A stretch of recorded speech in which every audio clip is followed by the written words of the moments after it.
Si vous avez un problème, je vais laisser le ministre de l'Intérieur répondre à vos questions, si vous voulez bien.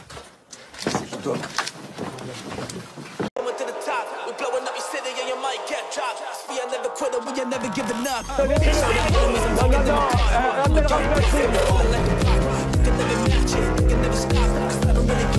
Vous fumez, monsieur?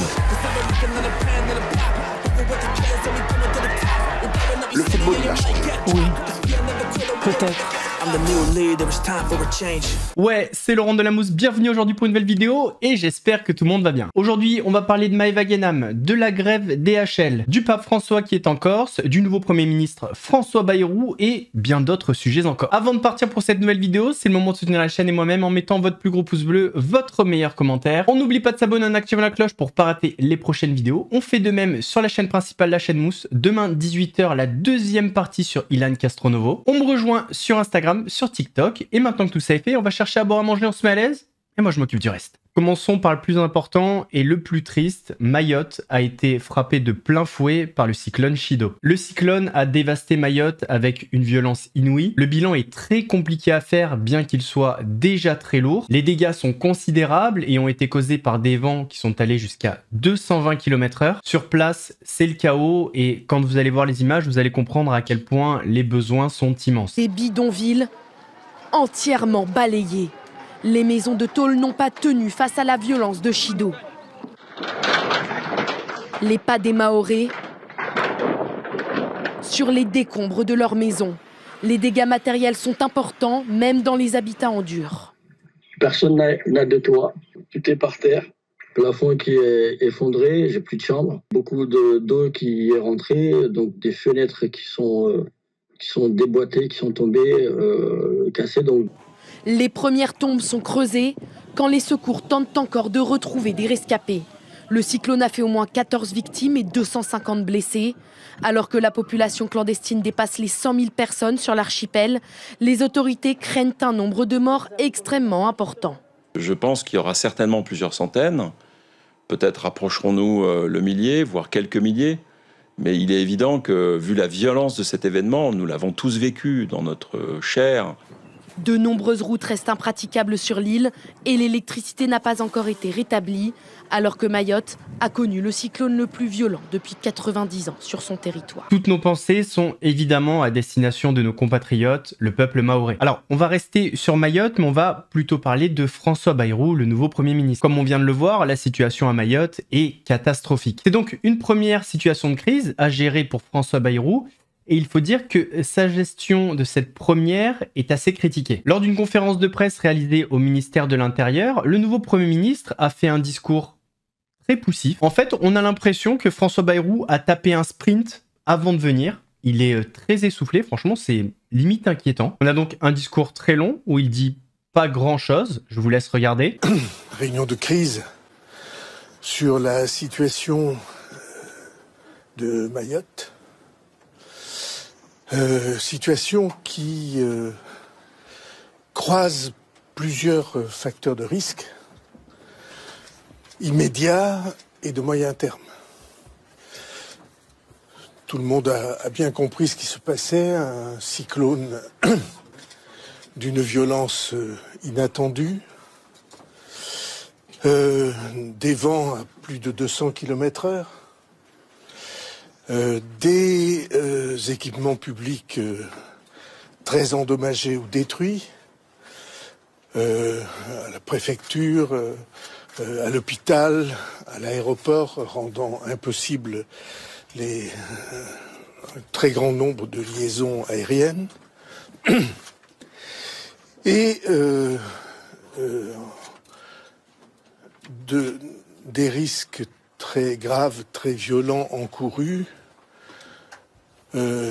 pour les habitations et aussi pour les habitations précaires, bidonvilles. Mais c'est pas ce qui a le plus choqué les observateurs. Alors qu'une journaliste pose une question, François Bayrou décide de partir et de laisser son ministre de l'Intérieur, Bruno Retailleau, ainsi que les autres ministres, seuls. Si vous avez un problème, Je vais laisser le ministre de l'Intérieur répondre à vos questions, si vous voulez bien.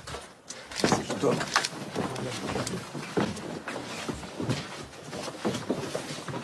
Voilà, pour répondre à vos questions, les ministres sont avec moi et puis les policiers, militaires, directeur général de la sécurité civile, de la gestion de crise, monsieur Marion.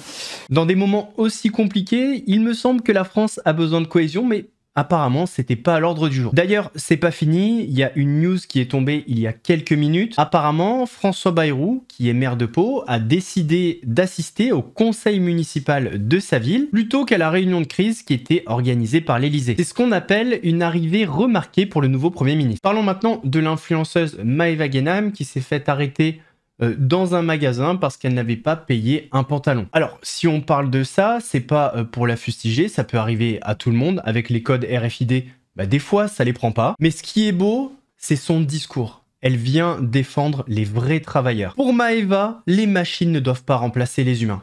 Et ça fait plaisir. Trappé comme une voleuse, les filles, parce que j'ai pas payé le pantalon. Mais moi, j'ai cru que j'ai payé le pantalon, les filles. Parce que, en fait, c'est des machines. Il n'y a même pas d'antivol. En fait, tu mets tout dedans et après, tu te dis paye. Moi, je suis pas une voleuse. Ils m'ont arrêté comme une voleuse. J'étais en train de marcher dans le mall. Ces machines, à chaque fois, me posent des problèmes. C'est 2 fois qu'ils me font la même chose. Et après, je me fais passer pour une voleuse. Moi, je suis pas une voleuse. Hein. Ces machines-là, elles sont nulles. Nulles. Ils veulent remplacer les êtres humains par des machines. Il n'y a pas mieux que les êtres humains. Parce que les machines, c'est n'importe quoi. Les Zara, ils ont dû la payer, je sais pas combien cette machine. Nul. Voilà, nul. Ils ont tout compté. Et le legging, ils n'ont pas compté. Voilà. Et moi, je me fais la honte. Je suis trop énervée. Ils ont tout compté. Ils veulent remplacer les caissières par des machines. Et les caissiers, thank you. Pour gagner encore plus d'argent, bye. Pour gagner encore plus d'argent. Il n'y a pas mieux qu'un être humain. Et les gens, ils vont aller travailler où après? Les caissières et les caissiers. Ce qui est drôle dans l'histoire, c'est que je suis sûr que si vous laissez le choix à Maëva Guénam, des caisses traditionnelles avec des caissières et des caisses automatiques, elle va aller vers les caisses automatiques parce qu'elle va dire c'est plus rapide, nanani, nanana. C'est juste que là, elle s'est pris la honte et elle s'en prend au système, mais dans le fond, on sait très bien qu'elle adore ce système-là. Noël approche, vous le savez, et il y a une entreprise qui peut changer pas mal de choses pour les familles françaises, c'est l'entreprise DHL. Alors il faut savoir que 80% des salariés DHL se sont mis en grève, et à quelques jours de Noël, je pense que pas mal de gens sont en train de stresser. D'ailleurs moi le premier, j'avais un colis en retard, je savais pas pourquoi, maintenant j'ai compris. À 11 jours de Noël, des milliers de colis abandonnés. Sur cette vidéo amateur, un employé filme ses cartons entassés dans un entrepôt, à l'arrêt total. On leur laisse le soin de travailler. Selon les syndicats, 80% des salariés de DHL France sont en grève. Ils réclament une revalorisation de leurs revenus. On attend en même temps une prime d'intéressement qui n'a pas été malheureusement votée avec l'intersyndicale et la direction. Donc on perd 3 000 €. Donc non, on se bat pour avoir cet intéressement. Et s'il faut aller jusqu'à Noël, on ira jusqu'à Noël. Merci beaucoup. À l'autre bout de la chaîne, dans ce point relais, les colis DHL manquent à l'appel. On en parlait avec une cliente tout à l'heure qui était venue chercher un DHL que je n'ai pas, qui lui avait été promis à être livré aujourd'hui ou demain. Alors j'espère qu'il va être livré. Elle n'était pas au courant. De son côté, la direction l'assure, tous les colis seront bien livrés. Non, il n'y a pas des milliers de colis en attente, on est en train de les traiter au fil de l'eau. Ce sont des colis qui seront livrés, même avec un peu de retard, et le service sera assuré à nos clients à la fin. En décembre, DHL doit livrer 2 fois plus de colis que durant n'importe quel autre mois de l'année. Courage aux salariés DHL, j'espère qu'ils obtiendront ce qu'ils veulent et que tout le monde recevra ses cadeaux en temps et en heure. Direction maintenant la Corse, parce que l'île de Beauté a reçu un invité de marque, le pape François. Là, quoi de plus parlant, effectivement, que des chapelets qui sont ce petit objet du quotidien qui sert de support à la prière, voilà, qui peuvent circuler de main en main dans les familles. Ouh là là, ce tout petit bébé, voilà, les bébés qu'on lui présente. Doit avoir quelques semaines. Cette scène, c'est une dame qui a 108 ans, Ashley, 108 ans. Elle attend ici depuis maintenant plusieurs heures. Elle aussi, elle s'est levée extrêmement tôt et elle va se faire bénir par le pape qui est en train de descendre à pied de son véhicule. Regardez cette image, elle est extrêmement forte. Cette dame qu'on porte, qu'on soulève au niveau du pape. se disent. Mais ça doit être... D'ailleurs, autre image insolite, le pape François s'est arrêté en pleine route pour bénir un petit bébé d'à peine 20 jours. C'est son papa, médecin en chef du SAMU, qui s'est approché de la voiture. Et le pape François a demandé expressément que la voiture s'arrête pour bénir l'enfant.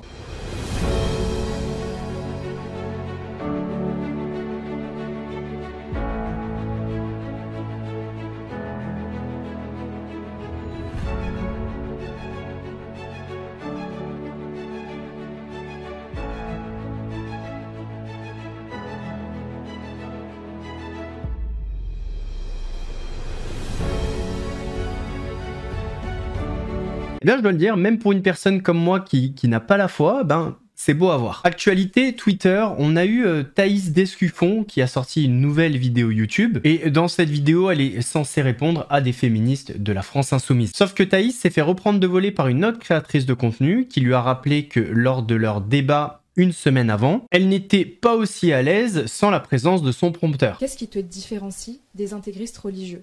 C'est une vraie question parce que tu parles de l'autorité du mari sur la femme, tu parles de se préserver pour le mariage, en tout cas au maximum essayer d'avoir un body count qui est très bas. J'ai jamais dit ça. Les relations au mariage, en tout cas c'est limité. Les relations au mariage, faut les limiter. L'autorité du mari, la façon de s'habiller, faut pas être en mini-jupe ou en machin, etc. C'est quand même des choses qu'on retrouve beaucoup dans la religion. Pardon, c'est quand même cocasse qu'on vienne me dire à moi d'être intégriste religieuse, alors que pardon, mais la religion la plus intégrée sur la question, mais pas du tout, mais... Parce que nous, on nous traite souvent d'être islamo-gaucho, tout ce que tu veux, etc., etc., alors que on défend juste la liberté de religion et pas les intégristes qui imposent. Qu'est-ce qui te différencie, toi, à part le fait que ce soit une croix et pas un croissant, aujourd'hui, de ne pas être une intégriste religieuse? Waouh, je trouve ça tellement bizarre comme comparaison, mais en fait... Pourquoi est-ce que je dis que les hommes, un des critères pour être un homme de haute valeur, c'est que, par exemple, que économiquement, il assure ou qu'au moins il inspire un sentiment de sécurité à sa compagne? Mais tout simplement parce que c'est ce que les filles demandent en fait. Pardon, mais ceux qui veulent voiler les femmes, c'est pas moi en fait, donc on est où Vraiment, le truc qui me sidère le plus, c'est comment tu peux parler d'hommes de haute valeur avec la question qu'on t'a posée. Vraiment, il y a genre, mais aucun rapport, quoi. Ouais, peut-être un jour que je m'intéresse à Thaïs Descuffon, parce qu'elle a la réputation d'être forte en débat, et quand je vois comme elle bégaye comme ça sur une question simple, et comme elle répond à côté de la plaque, il y a peut-être matière à creuser. Ouais, c'est mousse, très frais comme une mousse, léger comme le houmous, piquant comme un bimous, un gros lion te course, tu cries, t'as la fausse, j'arrive à la rescousse, regarde, ouais c'est mousse.